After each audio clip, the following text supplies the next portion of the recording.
Assalamualaikum warahmatullahi wabarakatuh, sahabat YouTube semuanya, sahabat Matahari dari Barat. Apa kabar kalian semua? Mudah-mudahan senantiasa sehat selalu, bahagia dengan keluarga dan banyak rezeki. Amin.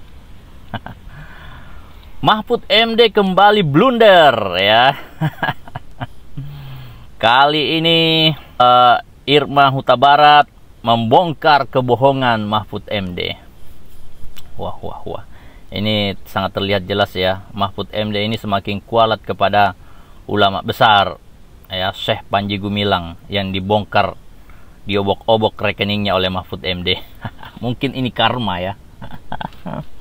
Jadi ceritanya begini ya, dalam acara tabrak Mahfud MD ya, di hadapan para konstituennya ada ya hadirin di situ yang mempertanyakan perannya Mahfud MD dalam menangani banyak kasus di Indonesia. Nah, dalam hal ini spesifik membahas tentang kasus Joshua yang begitu viral ya.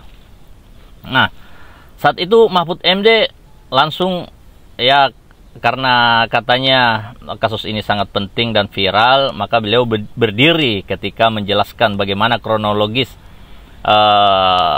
sepak terjang beliau dalam mengkawal kasus tersebut ya. Nah, Mahfud MD menyatakan bahwa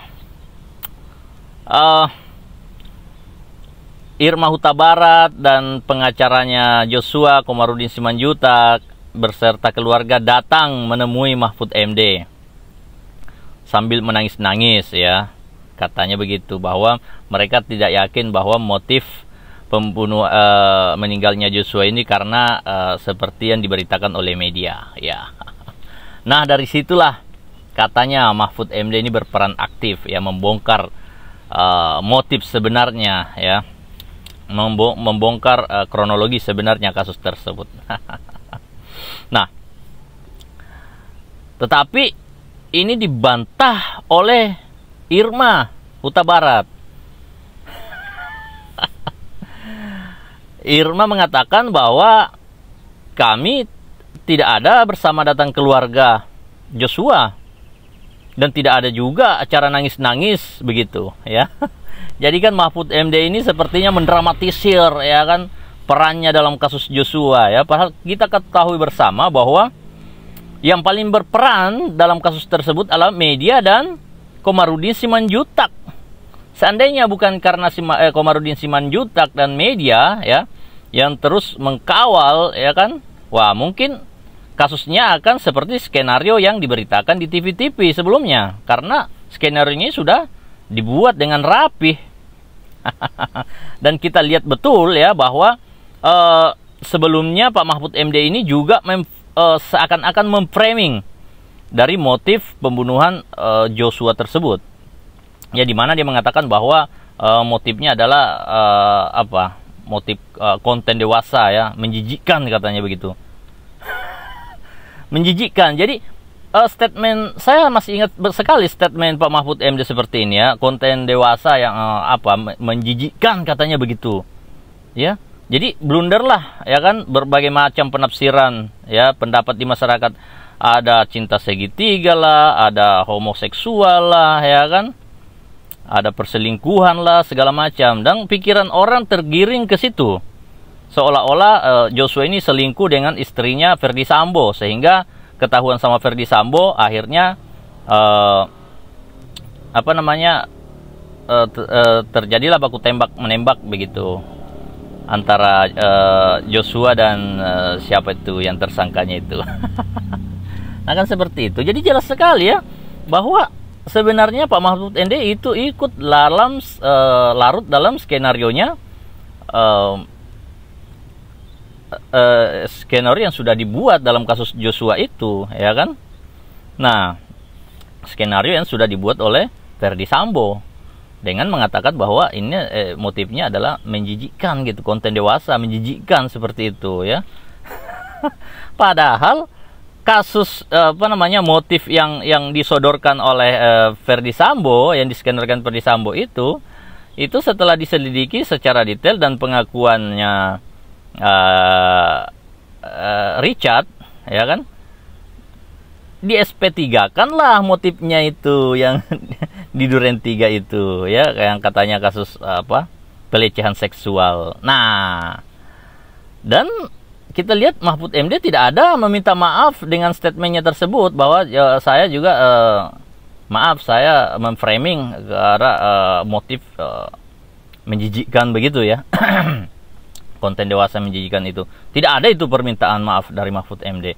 Ya, justru statementnya Mahfud MD ini justru memojokkan Joshua menurut saya ya. Dan ini dibongkar oleh Irma Huta Barat. Dia mengatakan bahwa Mahfud MD itu berbohong. Tidak ada kami datang dengan keluarga sambil nangis-nangis gitu memohon kepada Mahfud MD itu. Waduh, kacau juga nih Mahfud MD ini ya, semakin blunder ya. Jadi pasca debat keempat cawapres itu ya blunder ya. Perolehan polling survei ya, survei pasangan 03 ini, Ganjar Mahfud ini semakin hancur, semakin jatuh, malah semakin menaikkan surveinya Prabowo Gibran. Mana kita tahu sekarang itu sudah mencapai 50% lebih. Dan yang terkuras adalah pollingnya, surveinya Ganjar Mahfud. Ya, menurut saya ini disebabkan karena blundernya Mahfud MD. Ya, semakin Mahfud MD blunder, ya semakin hancur pollingnya. Nah, ditambah lagi nih dengan pengakuan Irma Huta Barat ini yang menyinggung soal kasus Joshua. Waduh, ini akan membuat gelar Profesor Doktor Pak Mahfud MD semakin rontok dan akan membuat surveinya akan semakin terjun bebas. Ini akan membuat relawan-relawannya itu, waduh, jadi tidak semangat lagi. Bayangkan, wah, surveinya Pak Prabowo sudah di atas 50% ya kan. Sedangkan pollingnya Ganjar dan Mahfud MD semakin jatuh, ya kan? Ya, karena kita melihat bahwa terjadi pelanggaran etik juga di situ yang dilakukan oleh Mahfud MD, di mana dia masih menjabat sebagai menteri tapi mengkritik pemerintahan sendiri. Nah, ini yang membuat orang jadi tidak simpati kepada Mahfud MD, ya. Kenapa mengkritik pemerintahannya, dan yang dikritik itu adalah bidangnya sendiri ya, itu bidang hukum. Harusnya permasalahan-permasalahan hukum ini sepenuhnya ya dia yang bertanggung jawab karena dia yang menangani bidang hukum. Kan seperti itu, menteri koordinator hukum. Waduh, tambah kacau nih. Aduh. Jadi ini pasti akan blunder ya. Nah, jadi videonya nanti saya akan link videonya nanti, pernyataan Irma Huta Barat ini akan saya sertakan di link deskripsi ya.